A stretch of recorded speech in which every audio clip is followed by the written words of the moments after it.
Ini hanya Allah turunkan untuk umat Nabi Muhammad SAW. Catat ini ya. Dan saya belum pernah bagi dimanapun yang ini, yang versi lengkapnya. Kalau bisa dilakukan, bukan hanya dosa digugurkan. Tapi setiap hurufnya mempercepat terkabulnya doa kita di hadapan Allah Subhanahu wa Ta'ala. Ya. Ada 2 surah di dalam Al-Quran yang bila 2 surah ini dibacakan, itu setiap hurufnya dihitung bisa berpotensi menggugurkan dosa sekaligus mengabulkan doa-doa yang dimintakan. Sepanjang doa itu baik untuk urusan dunia akhirat kita. Kalau salah satu kurang baik diperbaiki oleh Allah. Misal dunia baik tapi akhirat tidak. Maka diperbaiki oleh Allah kepada yang lebih baik. Surat pertama Al-Fatihah. Surah kedua Al-Baqarah. Sebelum doa baca tuh Al-Fatihah sama Al-Baqarah. Tapi Al-Baqarahnya tidak dari ayat yang pertama. Kepanjangan. Cukupkan di ayat 285 sampai ayat 286. 2 ayat terakhir. Hadisnya sahih. Kalau mau dikuatkan biasanya banyak ulama memasukkan ayat 284. Ada yang sudah masuk ke dalam Ka'bah di sini? Ini informasi saja. Dan 3 ayat ini, Al-Baqarah 284, 285, 286, itu ayat yang dituliskan di dinding Ka'bah. Itu yang saat berhala dikeluarkan, gambar-gambar dihapus, itu ya, syair-syair diganti dengan ayat Quran sehingga jadi kain kiswah Ka'bah di luar. Itu ada sejarahnya. Yang di dalam pun dihiasi dengan hiasan ayat Al-Quran. Di antara yang dituliskan itu Al-Baqarah ayat 284, 285, 286. Intinya di 285 dan 286-nya. Tadi rakaat pertama yang saya bacakan dalam salat Isya. Hadisnya sahih. Itu spesial malaikat Jibril turun kepada Nabi Muhammad SAW mengabarkan kabar gembira siapa yang membiasakan membaca Al-Fatihah. Ya, kemudian 2 ayat terakhir di Al-Baqarah dari amanar rasulu sampai fangsurna 'alal qaumil kafirin, tidaklah dia membacakan itu kecuali setiap hurufnya dijaminkan mengabulkan doa-doa yang dia mohonkan sepanjang benar doanya dan tidak diselimuti maksiat. Ini maaf ya. Ini saya minta maaf dulu nih. Kalaupun Anda benar doanya khusyuk sampai nangis, tapi ada selimut maksiat dalam permohonan doa itu pengabulannya mental lagi. Hadisnya sahih. Thumma dzakara ar-rajula yutilu as-safara ash'atha aghdara yamuddu yadayhi ila as-sama' fayaqulu ya rabb faqala Rasulullah sallallahu alaihi wasallam anna yustajabu lidzalik famat'amuhu haram mashrabuhu haram malbasuhu haram wa ghudhiya biharamin fa anna yustajabu lidzalik. Rawahu Muslim. Nabi mengisahkan seorang lelaki menempuh perjalanan jauh.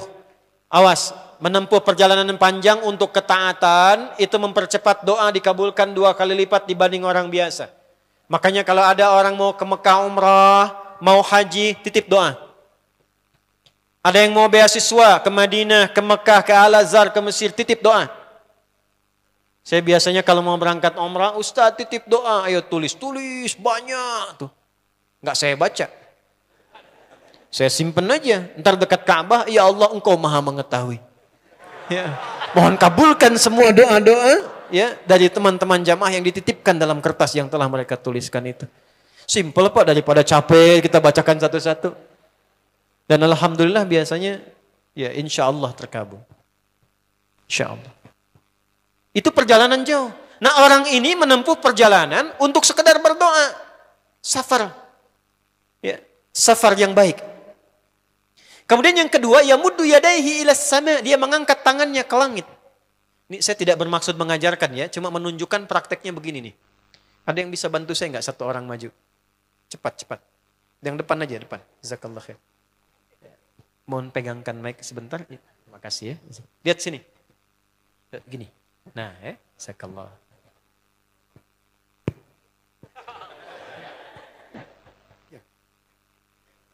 Nah, gini ya. Ini tangan, lihat telapak 2 ya. Berdoa itu sesuai porsinya, dan ikuti caranya Nabi. Kalau doanya formal dalam sholat dan diikat dengan gerakan, jangan kreatif.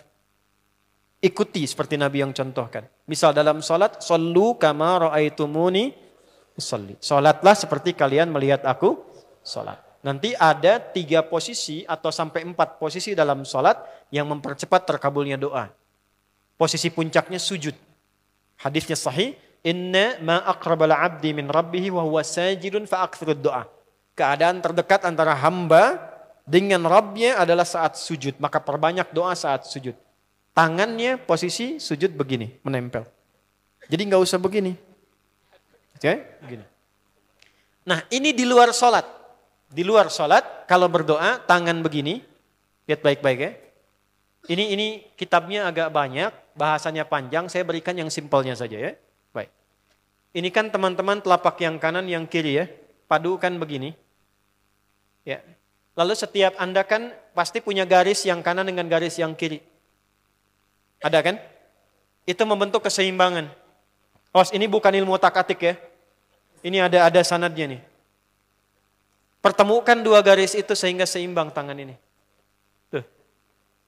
Ini masalah sederhana tapi poinnya penting sekali. Sudah? Cara yang pertama begini. Ini di luar salat dan bukan dalam posisi saat istisqa, saat minta hujan. Begini. Sudah? Pertemukan. Lalu letakkan sejajar dengan dada di sini. Ya. Jadi kalau dada itu, ini posisinya, ini nahar di sini. Ini ada rongga dari bagian atas dengan perut, ada rongga kosong. Nah ini yang disebut dengan sodrun di sini. Ya, kalau kita meletakkan telapak tangan saat sholat begini, letaknya di sini. Yang ini perut, yang ini nahar. Doa itu di sini. Jelas? Semakin kita memohon dengan lebih sangat, naikkan sedikit begini. Sudah? Kalau istisqa, minta hujan, agak lebih tinggi ke atas. Nah ini cara mengangkat yang standar di sini. Untuk memohon. Jelas? Oke. Jazakallah khair. Nah ini, orang ini, dia mengangkat tangannya. Jadi melakukan perjalanan jauh, mengangkat tangannya, ya muddu yadaihi ilas sama. Orang yang berdoa dengan mengangkat tangan, itu dijawab doanya oleh Allah lewat keterangan Nabi SAW. Itu bisa kamakala 2 kali lebih cepat dibandingkan dengan orang yang tidak mengangkat tangan saat berdoa. Jadi Anda cuma sekedar doa dengan mengangkat begini, itu lebih cepat potensi dijawabnya dengan mengangkat doa.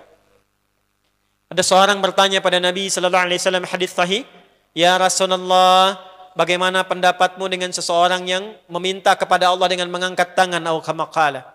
Lalu Nabi mengonfirmasi, bertanya balik, bagaimana kalau ada seseorang memohon kepada Anda dengan mengangkat tangannya? "Pak, tolong Pak, tolong Pak, tolong." Gitu kan? Di depan rumah Anda, 1 jam begitu, "Pak, tolong Pak."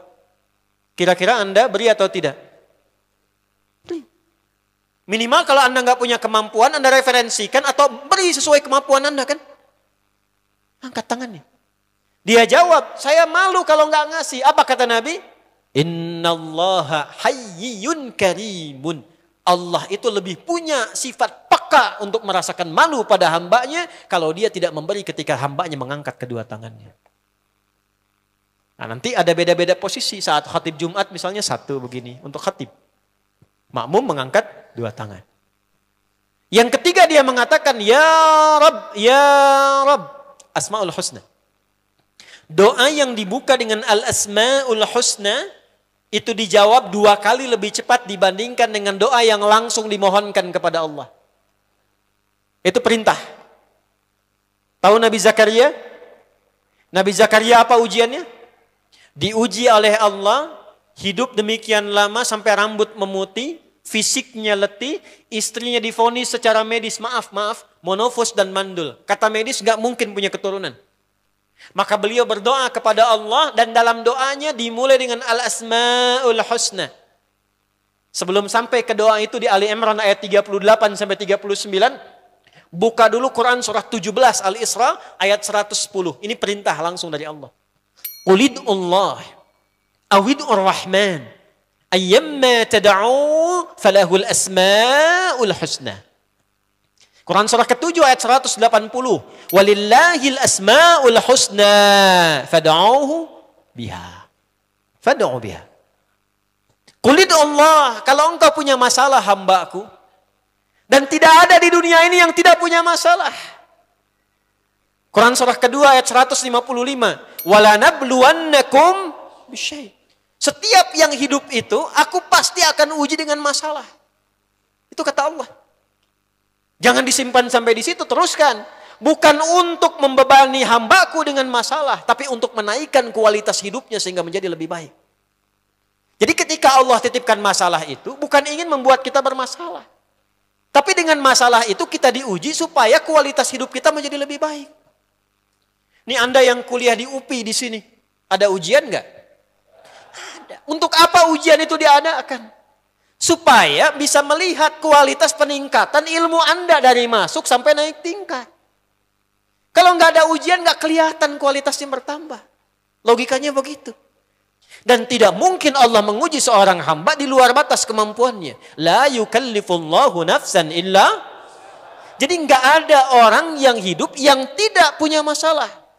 Karena rumusnya mengatakan hidup berbanding lurus dengan masalah. Yang hidup pasti punya masalah. Yang tidak ingin punya masalah, tidak ingin hidup.